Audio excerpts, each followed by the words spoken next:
Hey y'all, it's Carolyn from Noteworthy 757. I'm back. I've been off for like a week, so I'm kind of playing catch up with a lot of these videos, but I'm gonna try to pump them out today. I'm gonna have to catch up because I missed about 2 weeks of some of the videos, but I'm gonna start with Marriage Boot Camp Hip Hop Edition. I didn't really write a full critique of this one. I just wanted to kind of get my feedback because I had missed like 2 or 3 weeks, so I didn't want to try to recap all that, but I just want to get my thoughts so far on each person. I'm gonna start with Mo and Carl. I can see Carl's point for feeling challenged about everybody calling him Lil Mo's husband. I'm starting to see that because when they introduced him on Love and Hip Hop New York, it was like, yeah, you are Lil Mo's husband. We don't know you. Like, you had to really be in the boxing world to know who Carl Dargan is. Because I think he's even like a lightweight. I mean, nobody watches lightweight. We watch the heavyweight champs, we watch the main people. So sorry, Carl, just we didn't know, okay? We're not into boxing like that, the general public. But he is respected in the boxing world. He is a beast now. I'm not taking nothing away from him. But I thought he was overreacting at first, but now I'm starting to see, it's like this show is showing him outside of the infidelity, because all Mo talked about was him cheating and da-da-da. So that's all we knew him as. But now getting to know him outside of that, it's like his whole life has been groomed around a strong manhood. I got a deeper appreciation for both of them, really, when they went on the Breakfast Club. Just to see their interaction, you could tell that they really love each other. You could tell that they are really connected and intertwined with each other. They have a good relationship outside of the infidelity and just getting to know that person and learning how to coexist with another individual all up in your space, so I think I'm rooting for them. Like, at first I was like, ugh, but now I'm digging them. I really like them together. I hope they work it out. I hope they can push past all of this. I was just thinking that, Carl made his entire living. Like, he been boxing since he was young. He made his whole entire living by conditioning his body to train and fight. Like, that's probably the most masculine job on earth. The mental toughness and awareness that he, all his life it took him to build his own identity, and then to have all that taken away and be called Lil Mo's husband. Like, I get it. That's a blow to the ego. I totally get it. So, Carl, I'm on your side. Push through. Lil Mo, like I said, I've grown to love her too, because I always thought Lil Mo was kind of irritating,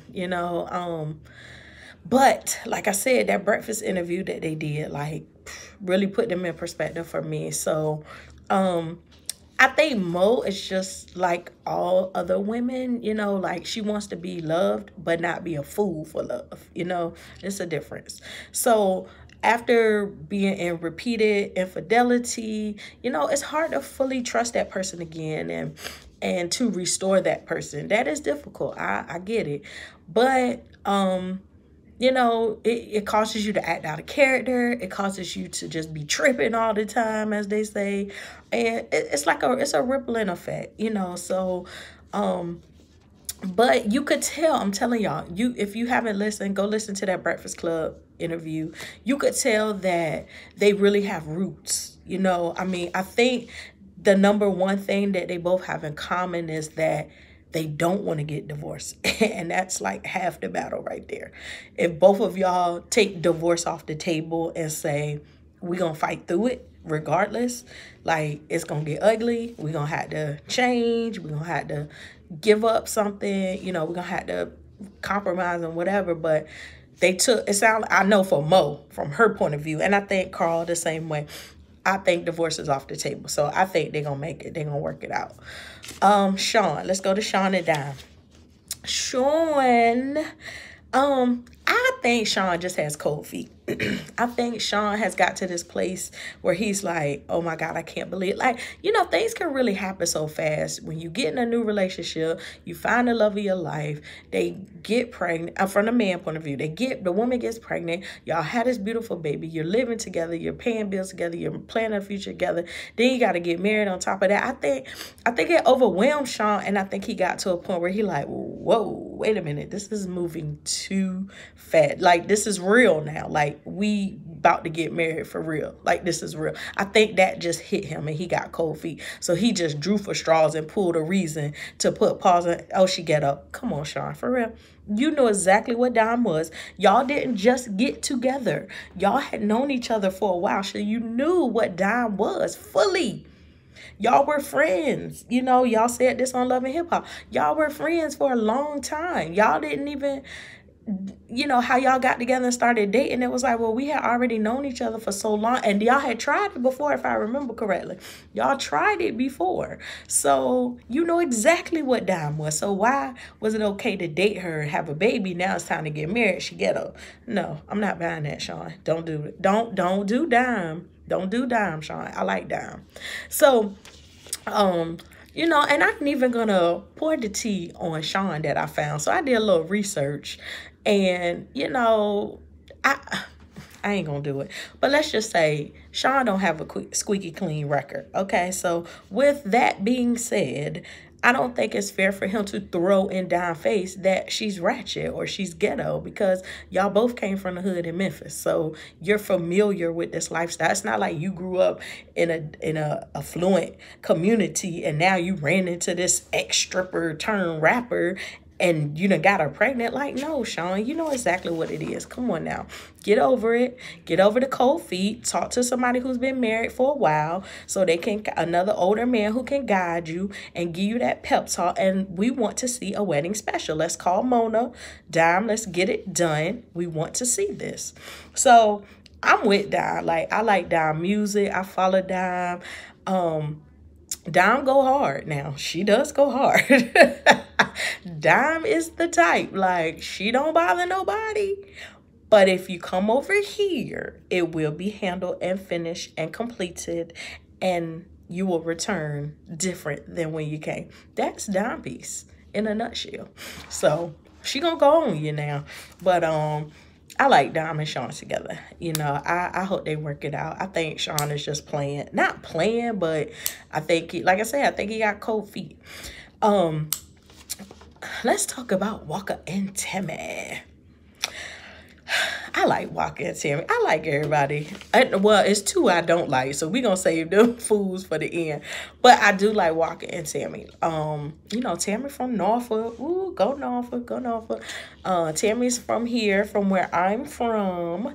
So, you know, I got a special place in my heart for Tammy. She hometown. So, I mean, I feel like Walker grew up right in front of our eyes. So Walker, he was this wild kid, you know, and Walker really didn't give a fuck. Like, he really didn't. In the core of his soul, he did not give two fucks about nothing. You know, like, he was just that wild. And I think with Tammy and Charlie coming in his life, it made him into a man. And is he perfect? No, he's not perfect. You know, is he trying? Yeah, I can see him trying. You know, I follow Walker, and Walker is dope in real life. Like, he's very health conscious. I know one time he went vegan. He had lost a lot of weight. You know, he had got himself in shape, and Walker is also very smart. He talks about a lot of things going on in the community, in the world in general. He talks about air pollution. He talks about water pollution. I know one time he was talking about either getting his own water company or buying air or buying water. Something, I don't know. But I know Walker is smart. Don't let the tattoos and the dreads fool you. Okay? Walker know what is up.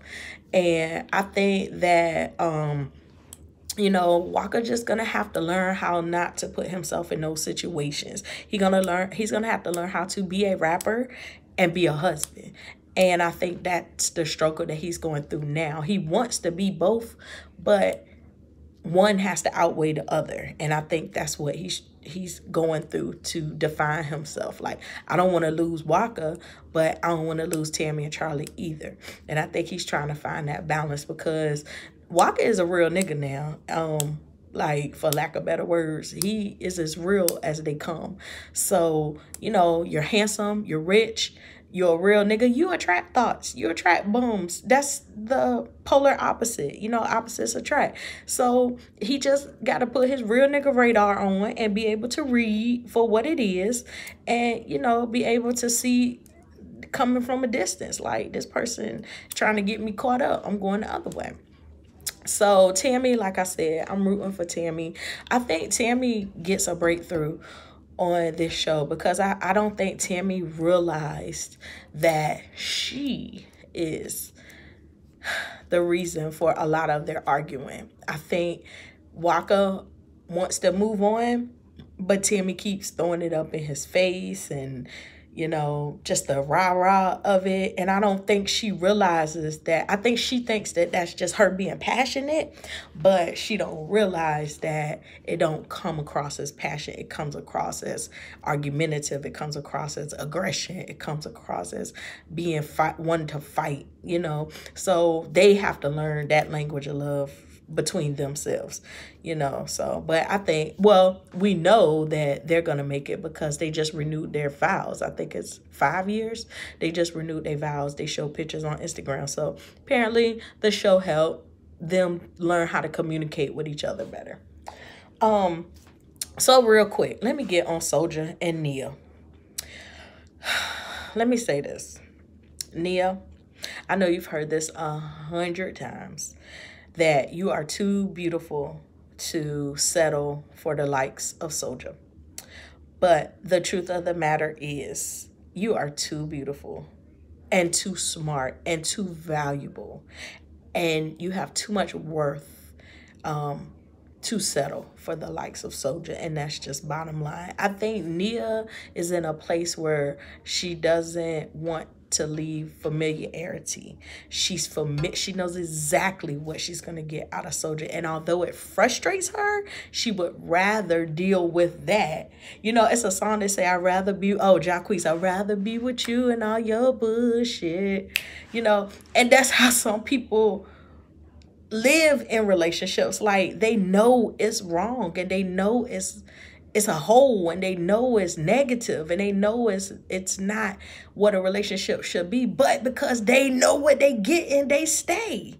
Bad, indifferent, horrible conditions. That, you know, that's just what it is. And I think that's where Nia at. Nia just cannot see herself outside of Soldier.